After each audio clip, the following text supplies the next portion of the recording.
देश में paper leak की घटनाएं थमने का नाम नहीं ले रही। नीट पेपर लीक को लेकर बवाल मचा था कि इस बीच महाराष्ट्र में टीईटी का पेपर भी लीक होने की खबर आई। लेकिन बड़ी बात तो यह है कि दोनों ही एग्जाम पर अब तक सरकार ने कोई जिम्मेदारी नहीं ली। नीट पेपर लीक मामले में कुछ लोगों पर एक्शन हुआ, लेकिन महाराष्ट्र में क्या हुआ? टीईटी का एग्जाम लीक हुआ, बवाल मचा और फिर पूरा मुद्दा थम गया और ना कोई एक्शन लिया गया, ना ही री एग्जाम को लेकर कोई बात कही गई। और अब इस मुद्दे पर सियासत गर्मा गई है। विपक्ष ने सरकार को बुरी तरह से घेर लिया है। लोकसभा में नेता प्रतिपक्ष राहुल गांधी ने खुद इस मुद्दे पर सरकार की घेराबंदी की है। उन्होंने सरकार के खिलाफ मोर्चा खोलते हुए बड़ी मांग भी की है। तो क्या है पूरा मामला, आइए समझते हैं इस रिपोर्ट में।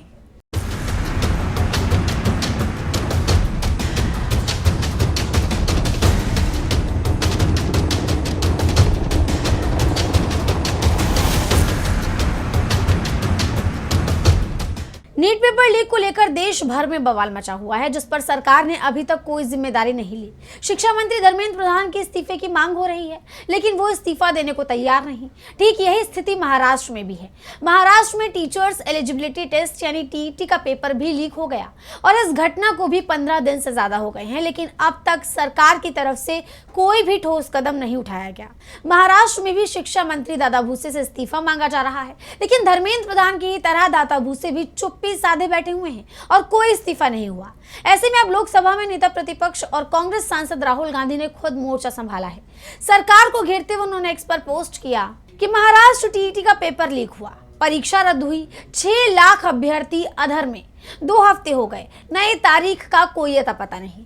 लीक करने वाले आजाद, सिस्टम बेदाग और सजा भुगत रहा है वो जिसने ईमानदारी से मेहनत की। ये देश के कार्यरत और होने वाले शिक्षक हैं जिनके हाथ में भारत का भविष्य है। ये वही लोग हैं जिन्होंने साल दर साल तैयारी की, फॉर्म भरे, फीस दी, दूर दराज के सेंटर तक गए और अब बस इंतजार कर रहे हैं, बिना तारीख, बिना जवाब। उन्होंने सिर्फ सरकार के खिलाफ मोर्चा ही नहीं खोला, बल्कि बीजेपी नेता और महाराष्ट्र के मुख्यमंत्री देवेंद्र फडणवीस से कई मांग भी की। उन्होंने आगे कहा कि मुख्यमंत्री जी 3 चीजें आज ही। पहला, समय सीमा, टीईटी की नई तारीख अभी घोषित कीजिए। दूसरा, जवाबदेही, लीक के जिम्मेदारों पर कार्रवाई हो, अभ्यर्थियों पर नहीं। तीसरा, भविष्य की रक्षा, जिनका साल इस लीक के कारण बर्बाद हुआ उन्हें उम्र सीमा में छूट दी जाए। राहुल गांधी ने आगे कहा कि गलती संस्था की, सजा अभ्यर्थियों को, ये इंसाफ नहीं। इस दौरान उन्होंने 17 जुलाई को कांग्रेस के छात्रों की गूंज अभियान के तहत उत्तराखंड में होने वाले कार्यक्रम का जिक्र करते हुए आगे कहा कि 17 जुलाई को देहरादून में पेपर लीक के बढ़ते संकट पर आपसे विस्तार से बात करूंगा। अब समय आ गया है शिक्षा क्रांति का, ऐसी व्यवस्था बनाने का जहां युवाओं को सिस्टम की नाकामी नहीं, अपनी मेहनत का फल मिले। विपक्ष ने आरोप लगाया है कि हर पेपर लीक केवल एक परीक्षा रद्द नहीं करता, बल्कि लाखों युवाओं के विश्वास और सालों की मेहनत को भी तोड़ देता है। जिस तरह महाराष्ट्र टीईटी एग्जाम को लेकर खुद राहुल गांधी ने मोर्चा खोला है और सरकार पर कड़ा प्रहार किया है, उसे सरकार बुरी तरह से घिरी हुई नजर आ रही है। देखना होगा कि राहुल गांधी की मांगों पर सीएम देवेंद्र फडणवीस कोई एक्शन लेते हैं या फिर नहीं।